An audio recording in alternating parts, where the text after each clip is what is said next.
Hello students, our today's topic is limitation of planning. We have seen how planning is essential for business organization. It is difficult to manage operations without formal planning. It is important for an organization to move towards achieving goals. We all know हम लोग जब भी कोई भी business start करते हैं तो हमारा जो बेसिक वर्क होता है दैट इज़ प्लानिंग. और हम लोग कोई भी बिज़नेस या कोई भी मैनेजर ऑपरेशन जो रहता है वो बिना फॉर्मल प्लानिंग के हम लोग नहीं करते हैं. But there are some sort of limitations, there are some sort of demerits जो हमें प्लानिंग के बाद भी फेस करने पड़ते हैं. तो what are they? First one is planning leads to rigidity. An organization, a well-defined plan is drawn up with specific goals to be achieved within a specific time frame. हम लोग जब भी कोई बिज़नेस स्टार्ट करते हैं हम लोग बहुत वेल प्लानिंग के साथ में हम लोग सब कुछ डिसाइड करके वी डिसाइड आवर गोल और फिर उसके अकॉर्डिंग वी स्टार्ट प्लानिंग. तो बट हमारी डेली लाइफ में we can notice that planning is not always work in a right way. हम लोग कितनी भी प्लानिंग कर ले, हम लोग कितना भी डिसाइड कर ले, but at the last moment कुछ सर्कमस्टेंसेस ऐसी हो जाती है, मतलब not always but some time कि हमारी जो प्लानिंग रहती है उसके अकॉर्डिंग हमारी जो सिचुएशन रहती है वो वर्क नहीं करती है. सो उसकी वजह से हम लोगों को प्रॉब्लम फेस करनी पड़ती है because this kind of rigidity in plans में create difficulty.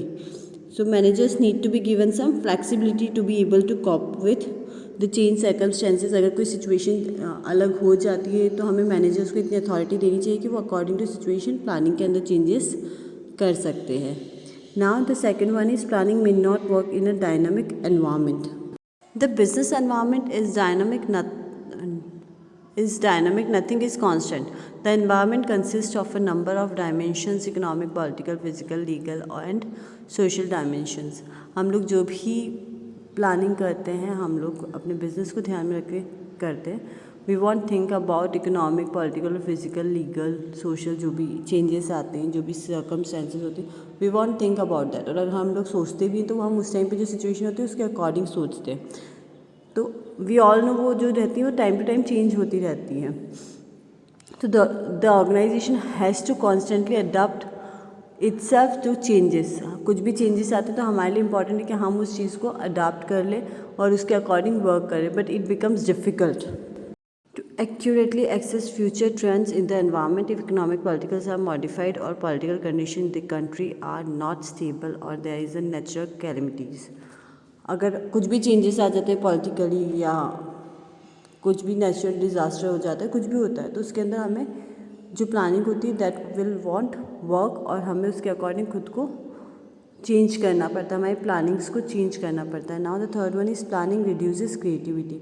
Planning is an activity which is done by the top management. Usually the rest of the members just implement this planning. जो भी planning होती है वो top management करता है और जो लो लेवल और मिडिल लेवल मैनेजमेंट होते हैं वो लोग सिर्फ उस प्लानिंग को फॉलो करते हैं. So what ever consequences came middle management and lower में अदर जो भी मिडिल मैनेजमेंट होता है या अदर डिसीजन मेकर्स होते हैं, they are not allowed to do any changes. तो इसकी वजह से क्या होता है, उनका जो क्रिएटिविटी होती है, उनकी जो भी माइंड वगैरह रहता है जो क्रिएटिव वे में चलता है वो वर्क करना रिड्यूस हो जाता है because they just have to follow whatever top management is decided. Now the fourth one is planning involves huge cost. When plans are drawn up huge cost are involve in their formulation. This may be in terms of time and money. For example, checking accuracy of facts may involve lot of time. Detailed plans require scientific calculation to assess certain facts and figures. जब भी हम कुछ planning करते हैं तो हम लोग उसका पूरा जो भी प्लान रहता है वो ड्रॉ करते हैं कि क्या चीज़ हो सकती है क्या नहीं हो सकती. हमें काफ़ी डिटेल में उस चीज़ को स्टडी करना पड़ता है. तो वो काफ़ी ज़्यादा कॉस्टिंग वाला वर्क हो जाता है. उसमें काफ़ी ह्यूज कॉस्ट यूज़ होती है प्लस टाइम भी जो रहता है उसके अंदर काफ़ी ज़्यादा यूज़ किया जाता है. So the cost incurred sometimes may not justify the benefits derive from the plans. और इतने कॉस्ट के बाद भी इट इज़ नॉट श्योर कि हम लोगों ने जो भी प्लान किया है वो उसी के अकॉर्डिंग वर्क करेगा और हमें इन फ्यूचर कोई दूसरी सर्कमस्टेंसेस फेस नहीं करनी पड़ेंगे. Now the fifth one is planning is a time consuming process as we have discussed. कि प्लानिंग करने में काफ़ी ज़्यादा टाइम लगता है, हम लोगों को काफ़ी सारी डिटेल्स में उन चीज़ों के बारे में स्टडी करना पड़ता है. So it is a time consuming process and there is not much time left for the implementation. हम लोग प्लानिंग में इतना टाइम लगा देते कि हमें उसके इम्प्लीमेंटेशन के लिए ज़्यादा टाइम नहीं मिल पाता है. Now the 6th one is planning does not guarantee success.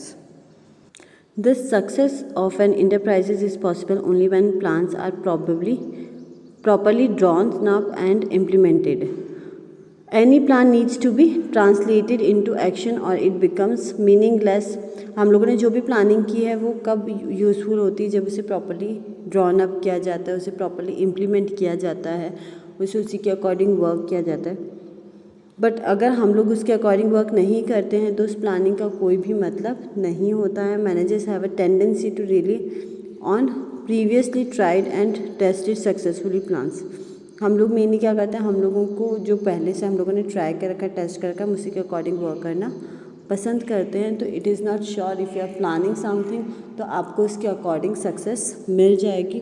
Planning किसी भी गोल को अचीव करने की या किसी भी चीज़ में सक्सेसफुल होने की कोई गारंटी नहीं होती है. Now will talk about planning process. So first will be setting objective. When we'll start planning process, so first we have to set object. Object set करने के लिए हम ये भी कह सकते हैं कि हमें सबसे पहले ये डिसाइड करना कि गोल क्या होगा, हम लोगों का ऑब्जेक्टिव क्या है वर्क करने का. वो ऑर्गेनाइजेशनल ऑब्जेक्टिव भी हो सकता है और हम लोग हर एक डिपार्टमेंट का इंडिविजुअल ऑब्जेक्ट भी उसके अंदर डिसाइड कर सकते हैं. तो फर्स्ट स्टेप जो होती है किसी भी प्लानिंग को स्टार्ट करने की, we have to decide what is object of the organization और what is object of the each and every department. Now the second one is developing premises. Planning is concerned with the future which is certain and every planner is not sure what is going to be happen in future. हम लोगों को कोई surety नहीं होती कि हम लोगों का फ्यूचर में क्या हो सकता है, सब कुछ अनसर्टेन होता है. तो हम लोग उसके अकॉर्डिंग ही चीज़ें जो हमारा प्रीमाइसेस रहता है हम लोग उसके लिए वर्क करना स्टार्ट करते हैं. Now, therefore, the manager is required to make certain assumption about the future. हम लोग फ्यूचर को लेके कुछ assumption डिसाइड करते हैं कि हाँ क्या हो सकता है, प्रीमाइसेस कैसा होना चाहिए, मटेरियल कहाँ मतलब किस वे में हम लोगों को रखना है, कैसे यूज़ करना है. सो these are some assumption and we will do planning according to our assumptions and whatever we think कि हाँ फ्यूचर में क्या हो सकता है, मतलब हमारी जो भी पास्ट की रहती हैं, हम लोगों ने सिचुएशंस देखी होती है, उसके अकॉर्डिंग हम लोग पॉलिसीज़ एंड ऑल डिसाइड करते हैं. Okay, and all managers involve in planning should be familiar with and use the same assumptions. For example, forecasting is important in developing premises as it is a technique of gathering information. Forecast can be made about the demand for a particular product, policy changes. अब क्या होता है, हम लोग जब भी कोई managers जो भी ग्रुप ऑफ मेंबर्स रहते हैं वो जो इसके लिए प्लानिंग करते हैं, सो इट इज़ वेरी इंपॉर्टेंट कि वो लोग उस चीज़ को लेकर के फैमिलियर हो, they know what can be happen, उनको फ्यूचर के बारे में उस चीज़ का नॉलेज हो. अगर वो नहीं होगा so they won't work properly, they want to planning properly. Now the next one is identifying alternative course of action. Once objectives are set, assumptions are made, then the next step would be to act upon them. There may be many ways to act and achieve objective. All the alternative course of action should be identified. अब क्या होता है, जब हम लोगों ने objective decide कर लिया, हम लोगों ने प्रीमाइसेस डेवलप के बारे में पूरा सोच लिया, now we have to work और we have to set what can be happen, मतलब उन सब चीज़ों से क्या क्या सिचुएशंस आगे जा कर के क्रिएट हो सकती हैं. The course of action which may be taken could be either routine और इनोवेटिव. हम लोग जो भी डिसाइड करते कोर्स ऑफ एक्शन वे और प्लानिंग, उसके अंदर क्या होता है, हम लोगों को रेगुलर वाले भी डिसाइड करने होते हैं और कुछ इनोवेटिव भी कि हम लोग उसके अंदर क्या क्या चेंजेस ला सकते हैं. If the project is important than more alternative should be generated and thoroughly discussed among the members of the organization. अगर प्रोजेक्ट बहुत ज़्यादा इंपॉर्टेंट है तो इट इज़ वेरी इंपॉर्टेंट, हमें उस चीज़ के बारे में डिटेल में हर एक चीज़ को सोचना चाहिए और उसके काफ़ी सारे alternatives we have to decide and we have to think about that. Now next one is evaluating alternative courses. The next step is to weigh the pros and cons of each alternative. जब भी कोई planning करते हैं हम लोग, जितने भी alternative हम लोगों ने सोचे उन सब के पॉजिटिव और negative we have to think, we have to know कि उसकी क्या क्या एस्पेक्ट्स हो सकते हैं, हमें उनमें फ्यूचर में क्या पॉजिटिव और negative circumstances we have to face. और in financial planning it is मतलब जब भी फाइनेंशियल प्लान भी होता है तो उसके अंदर भी हमें क्या क्या सिचुएशन और क्या क्या चीज़ें हमें फेस करनी पड़ सकती है, क्योंकि हम लोग जब भी अल्टरनेटिव प्लान करते हैं या alternative courses we have selected तो उसकी हर चीज़ पता होनी चाहिए ताकि हम उसके अकॉर्डिंग ही उन्हें इम्प्लीमेंट कर सकते हैं।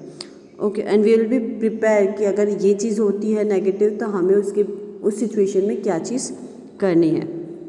Now selecting an alternative. जब हम लोगों ने सबके प्लस एंड माइनस देख लिए हैं किस में क्या सिचुएशन हो सकती है और किस सिचुएशन में नेगेटिव होने पर भी हम उस चीज़ से कैसे बाहर आ सकते हैं, तो उस सिचुएशन में हम लोग को एक अल्टरनेटिव जो है सिलेक्ट करना पड़ता है कि जो हमारे लिए बेस्ट होगा, जो हम लोगों को लगता है कि हम इन फ्यूचर अगर उसमें कुछ और चेंजेस होते हैं तो we can handle it easily, तो we have to select that and we have to use that. Now implementing the plan. This is the step where other managerial function also come into the picture. This step is concerned with putting the plan into action. अब हम लोगों ने सारी planning कर ली, हम लोगों ने object set कर लिया, हम लोगों ने प्रीमाइसेस के बारे में प्लान कर लिया है, देन हम लोगों ने उसके अल्टरनेटिव कोर्सेज डिसाइड किए, उनको इवेल्युएट किया, देन उसमें से एक अल्टरनेटिव जो भी रहता है हम लोगों ने सिलेक्ट किया। Now we have to implement the plan. So the step is concerned with putting the plan into action, that is doing what is required. For example, if there is a plan to increase production, then more labor, more machinery will be required. अगर हम लोगों ने planning की कि हमें ज़्यादा production करना है तो उसके लिए हमें ज़्यादा लेबर और मशीनरी की रिक्वायरमेंट होती है। So we have to work for that. हमें ज़्यादा लेबर मतलब बुलानी पड़ेंगी, हमें मशीनरीज़ का अरेंजमेंट करना पड़ेगा। So this step would also involve organising for labour and purchase of machinery. तो इसके अंदर हम कहीं ना कहीं ऑर्गेनाइजिंग के अंदर स्टेप इन कर चुके हैं। Now the last one is follow up action. जब सब कुछ प्लान हो चुका है, हम लोगों ने सब कुछ डिसाइड कर लिया and we have implemented the plan, so now it is very important that we have to follow up the action. जो भी काम हो रहा है उस पर टाइम टू टाइम हमें मॉनिटर करना पड़ता है, हम लोगों को देखना पड़ता है कि हमारी प्लानिंग के अकॉर्डिंग जो है वर्क हो रहा है या नहीं हो रहा है, और हम लोग उससे अपने ऑब्जेक्ट को अचीव कर पाएंगे या नहीं कर पाएंगे। If in case we face any issue, तो what we have to do? So now what is the last point? follow up action. तो हम लोग उस चीज़ को फॉलो करते जाएंगे, मॉनिटर करेंगे और इट शुड बी कंटिन्यूसली। ऐसा नहीं कि एक बार फॉलो कर लिया और एक बार हम लोगों ने डिसाइड कर लिया उसके बाद वर्क ख़त्म हो जाता है। So follow up action is a continuous process. Thank you.